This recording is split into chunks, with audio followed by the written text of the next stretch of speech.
Let's cook ಚಾನಲ್ಗೆ ಸ್ವಾಗತ. ಇವತ್ತಿನ ರೆಸಿಪಿ ದಹಿಪುರಿ.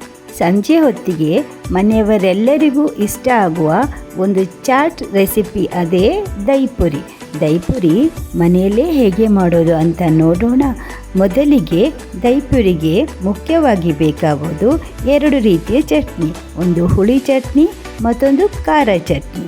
ಈಗ ನಾನು ಹುಳಿ ಮತ್ತು ಸ್ವೀಟ್ ಚಟ್ನಿ ಹೇಗೆ ಮಾಡೋದು ಅಂತ ಹೇಳ್ತೇನೆ ನೋಡಿ. ನಾನಿಲ್ಲಿ 50 ಗ್ರಾಂ ಹುಳಿ ತೆಗೆದುಕೊಂಡಿದ್ದೇನೆ. ಅದನ್ನು 200 ml ನೀರಲ್ಲಿ ಒಂದು 10 ನಿಮಿಷ ನೆನೆಸಿಡ್ತೇನೆ. ಈಗ ಒಂದು ಮಿಕ್ಸ್ ಜಾರ್ ತಗೊಂಡು ಅದಕ್ಕೆ ಈ ಹುಳಿ ಮತ್ತು ಹುಳಿಯ ಜೊತೆಗೆ ನೀರು ಹಾಕಿ ಚೆನ್ನಾಗಿ ರುಬ್ಬಿಕೊಳ್ಬೇಕು.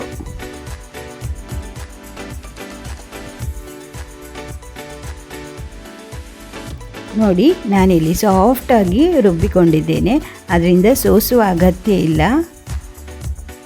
ಇದನ್ನು ನಾನೀಗ ಒಂದು ಬಾಣಲೆಗೆ ಹಾಕಿಕೊಂಡು ಅದರ ಜೊತೆಗೆ ಅದರ ನೀರನ್ನು ಸಹ ಹಾಕ್ತೇನೆ. ಆ ಮಿಕ್ಸಿ ತೊಳೆದು ಸ್ವಲ್ಪ ನೀರನ್ನು ಅದಕ್ಕೆ ಹಾಕಿ, ಇಲ್ಲದಿದ್ದರೆ ಆಗ ಉಳಿದಿದ್ದ ನೀರನ್ನು ಸಹ ಹಾಕಿಕೊಳ್ಬಹುದು. ಈಗ ಇದಕ್ಕೆ ನಾನು ಸ್ವಲ್ಪ ಬೆಲ್ಲ ಹಾಕ್ಕೊಳ್ತೇನೆ. ಇಲ್ಲಿ ನಾನು ಒಂದು 150 ಗ್ರಾಂ ಬೆಲ್ಲ ಹಾಕಿಕೊಂಡಿದ್ದೇನೆ. ಈ ಬೆಲ್ಲವನ್ನು ಚೆನ್ನಾಗಿ ನಾವೀಗ ಮಿಕ್ಸ್ ಮಾಡಬೇಕು. ನೋಡಿ, ಈ ಥರ ಬೆಲ್ಲ ಮತ್ತು ಹುಳಿಯ ಪಾಕ ಬಂದಿದೆ. ಇದಕ್ಕೀಗ ನಾನು ಕೆಲವೊಂದು ಮಸಾಲೆಯನ್ನು ಸೇರಿಸ್ತೇನೆ. ಮೊದಲಿಗೆ ಅರ್ಧ ಚಮಚ ಜೀರಿಗೆ ಪೌಡರ್ ಹಾಕಬೇಕು. ನಂತರ 1 ಚಮಚ ಕೊತ್ತಂಬರಿ ಪುಡಿ ಹಾಕಬೇಕು.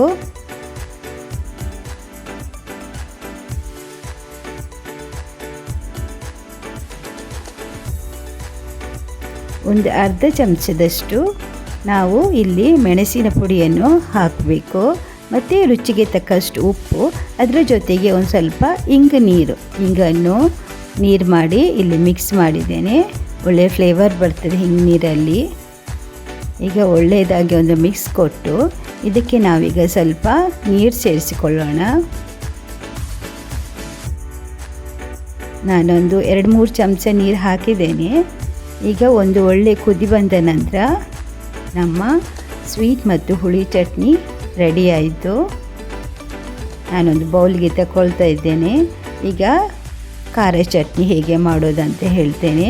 ನಾನು ಸ್ವಲ್ಪ ಕೊತ್ತಂಬರಿ ಸೊಪ್ಪು ತಗೊಂಡು ಅದಕ್ಕೆ 2 ಮೆಣಸು ಹಾಕಿದ್ದೇನೆ, ಜೊತೆಗೆ 2-3 ಬೆಳ್ಳುಳ್ಳಿ ಹಾಕಿದ್ದೇನೆ, ಜೊತೆಗೆ ಒಂದು ಚಿಕ್ಕ ತುಂಡು ಶುಂಠಿ,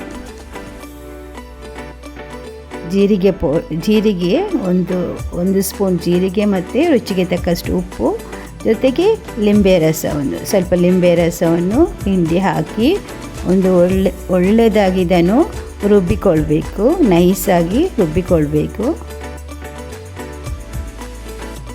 ನಮ್ಮ 2 ರೀತಿಯ ಚಟ್ನಿ ರೆಡಿ ಆಯಿತು. ಈಗ ನಾವು ದಹಿಪುರಿ ಹೇಗೆ ಮಾಡೋದು ಅಂತ ನಾನು ನಿಮಗೆ ತೋರಿಸ್ತೇನೆ, ಬನ್ನಿ ನೋಡಿ. ನಾನೀಗ ರೆಡಿ ಪೂರಿ ತಗೊಂಡಿದ್ದೇನೆ. ಇದನ್ನು ಒಂದು ಬಾಣಲೆಗೆ ಸ್ವಲ್ಪ ಎಣ್ಣೆ ಹಾಕಿ, ಎಣ್ಣೆ ಕಾದ ನಂತರ ಈ ಪೂರಿಯನ್ನು ಒಂದೊಂದಾಗಿ ಬಿಡಬೇಕು.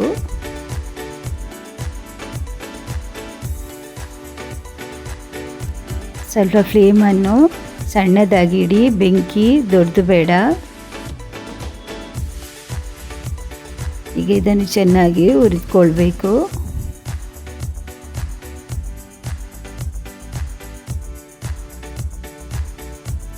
ಈಗ ಇದು ಸ್ವಲ್ಪ ಇನ್ನೂ ಕಾಯಬೇಕು, ಸ್ವಲ್ಪ ಬ್ರೌನ್ ಕಲರ್ ಬರಬೇಕು, ಆಗ ಒಳ್ಳೆಯದಾಗ್ತದೆ.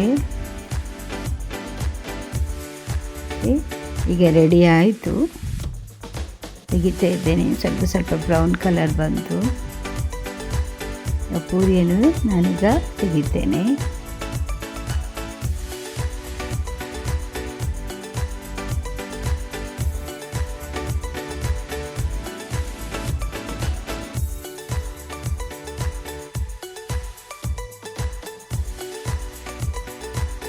ಈಗ ಇನ್ನೊಂದು ಸಲ ಹಾಕ್ತೇನೆ. ಈಗ ನೋಡಿ, ಎಣ್ಣೆ ಚೆನ್ನಾಗಿ ಕಾದಿದೆ. ಇದಂತೂ 2 ಮಿನಿಟ್ಸಲ್ಲೇ ಎಲ್ಲ ಪೂರಿನೂ ಕಾಯ್ತದೆ. ಸ್ವಲ್ಪ ಬ್ರೌನ್ ಕಲರ್ ಆದ ನಂತರ ತೆಗಿತೇನೆ. ಈಗ ನಾವು ನೆಕ್ಸ್ಟ್ ಪಾನಿಪುರಿ ಹೇಗೆ ಮಾಡೋದು ನೋಡುವ. ಒಂದು ಪೂರಿ ತಗೊಂಡಿದ್ದೇನೆ, ಅದಕ್ಕೆ ಮಿಡ್ಲಲ್ಲಿ ಸ್ವಲ್ಪ ಹೋಲ್ ಮಾಡಬೇಕು. ಹೋಲ್ ಸ್ವಲ್ಪ ದೊಡ್ಡದಾಗಿ ಮಾಡಬೇಕಾಗ್ತದೆ, ಯಾಕಂದರೆ ಅದರೊಳಗೆ ಕೆಲವು ಪದಾರ್ಥ ಹಾಕಲಿಕ್ಕಿದೆ. ನೋಡಿ, ನಾನೀಗ ಒಂದೊಂದೇ ಪೂರಿ ತಗೊಂಡು ಇದ್ದೇನೆ. ಎಲ್ಲ ಪದಾರ್ಥಗಳನ್ನು ನಾವು ಒಟ್ಟಿಗೆ ಹೀಗೆ ಹಾಕ್ಬೋದು.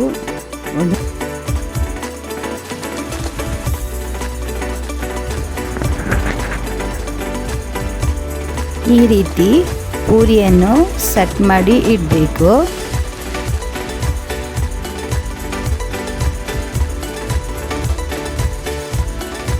ಈಗ ಮೊದಲಿಗೆ ನಾನು ಸ್ವಲ್ಪ ಈರುಳ್ಳಿಯನ್ನು ಸಣ್ಣದಾಗಿ ಕಟ್ ಮಾಡಿ ಇಟ್ಕೊಂಡಿದ್ದೇನೆ. ಇದನ್ನು ಸ್ವಲ್ಪ ಆಗಿ ಒಂದೊಂದು ಪೂರಿಗೆ ಹಾಕುವ.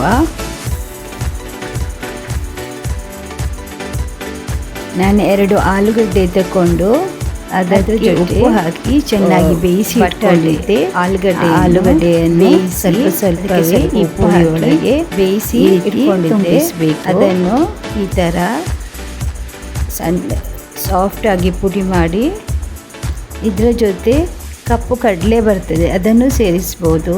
ನಾನು ಅದನ್ನು ಹಾಕಲಿಲ್ಲ.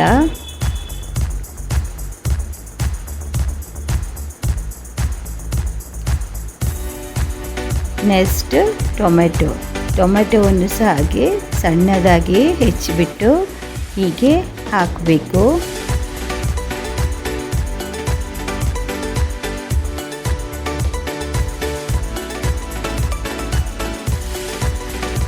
ನಂತರ ನಾವಾಗ ತಯಾರು ಮಾಡಿದ ಸ್ವೀಟ್ ಆ್ಯಂಡ್ ಹುಳಿ ಚಟ್ನಿ ಹೀಗೆ ಹಾಕಬೇಕು.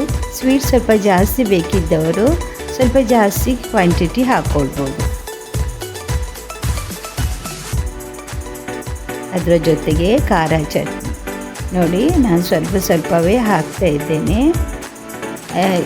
ಸಾಧಾರಣ ಇಷ್ಟು ಚಟ್ನಿಯಲ್ಲಿ ಒಂದು 50 ಪೂರಿಗೆ ಹಾಕ್ಕೊಳ್ಬೋದು, ಸ್ವಲ್ಪ ಹಾಕಿದರೆ.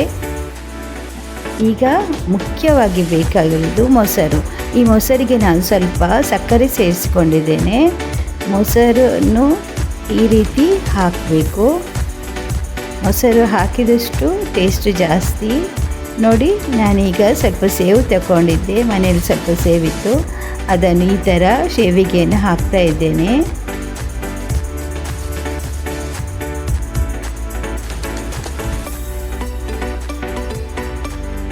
ಕೊತ್ತಂಬರಿ ಸೊಪ್ಪು ಕಟ್ ಮಾಡಿ ಅದನ್ನು ಸಹ ಹೀಗೆ ಹಾಕಿಕೊಳ್ತಾ ಇದ್ದೇನೆ. ಈಗ 1 ಚಮಚದಷ್ಟು ಚಾಟ್ ಮಸಾಲವನ್ನು ಹೀಗೆ ಮೇಲೆಯಲ್ಲಿ ಸ್ಪ್ರಿಂಕಲ್ ಮಾಡಿ, ನಂತರ ಪುನಃ ನಾವು ಇಲ್ಲಿ ಮೊಸರು ಸೇರಿಸಬೇಕು. 1 ಚಮಚದಷ್ಟು ಮೊಸರು ಸೇರಿಸಬೇಕು. ದಹಿಪುರಿ ಅಂದರೆ ಮೊಸರು ಪುರಿ ಅಂತವೇ ಅರ್ಥ. ಅದರಿಂದ ಇದಕ್ಕೆ ಸ್ವಲ್ಪ ಮೊಸರು ಜಾಸ್ತಿ, ಒಂದು ಅರ್ಧ ಲೀಟ್ರು ಮೊಸರು ಬೇಕಾಗ್ತದೆ. ನೋಡಿ, ನಮ್ಮ ದಹಿಪುರಿ ರೆಡಿ ಆಗಿದೆ, ಚೆನ್ನಾಗಿ ಬಂದಿದೆ. ಇನ್ನೊಂದು 10 ನಿಮಿಷ ರೆಫ್ರಿಜಿರೇಟರ್ನಲ್ಲಿ ಇದನ್ನು ಕೂಲ್ ಆಗಲಿಕ್ಕೆ ಇಟ್ಟುಬಿಡೋಣ. ಒಂದು 10 ನಿಮಿಷದ ನಂತರ ತೆಗೆಯುವ. ನೋಡಿ, ನಮ್ಮದು ದಹಿಪುರಿ ರೆಡಿಯಾಗಿದೆ. ಯಾರು ನನ್ನ ಚಾನಲನ್ನು ಸಬ್ಸ್ಕ್ರೈಬ್ ಮಾಡಲಿಲ್ವೋ ಸಬ್ಸ್ಕ್ರೈಬ್ ಮಾಡಿ, ಶೇರ್ ಮಾಡಿ, ಲೈಕ್ ಕೊಡಿ, ಕಮೆಂಟ್ ಮಾಡಿ. Thank you very much.